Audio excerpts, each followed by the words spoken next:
আজ ছিল আমার মা বাবার অ্যানিভার্সারি, তাই আজকে বাড়িতেই বানিয়ে নিলাম খুব সহজে একটা টেস্টি কেক। আর এই কেকটা বানানোর জন্য আমি নিয়ে নিয়েছি 6টা হ্যাপি হ্যাপি বিস্কুট, একটা ডেয়ারি মিল্ক আর একটা ইনো। তো প্রথমেই সব বিস্কুটগুলিকে মিক্সিতে গুঁড়ো করে নিতে হবে। তারপর এই বিস্কুটের গুঁড়োর মধ্যে অল্প অল্প করে দুধ দিয়ে ভালো করে একটা সুন্দর ব্যাটার বানিয়ে নিতে হবে, যাতে এটা একদম স্মুথ হয়। তারপর দিয়ে দিতে হবে এর মধ্যে চিনি, আর চিনি দেওয়ার পর এটাকে ভালো করে মিক্স করতে হবে, যাতে ব্যাটারের সাথে চিনিটাও ভালো করে মিক্স হয়ে যায়। আর তারপর কিছুক্ষণ পর এর মধ্যে দিয়ে দিতে হবে 1 প্যাকেট ইনো, আর ইনো দেওয়ার পর এর মধ্যে অল্প অল্প করে দুধ দিয়ে ভালো করে এটাকেও মিক্স করে নিতে হবে।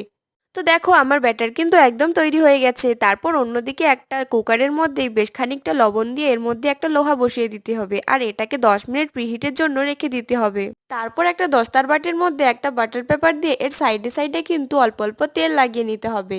তারপর ব্যাটারটাকে বাটির মধ্যে দিয়ে হালকা হালকা প্রেস করতে হবে, যাতে এটা সমানভাবে চারিদিকে ছড়িয়ে পড়ে।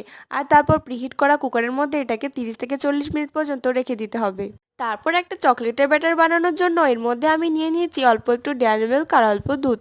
আর তারপর দেখো আমি 40 মিনিট পর কেকটাকে বের করে নিচ্ছি, আর কেকটা দেখতে কিন্তু বেশ বড় হয়েছিল।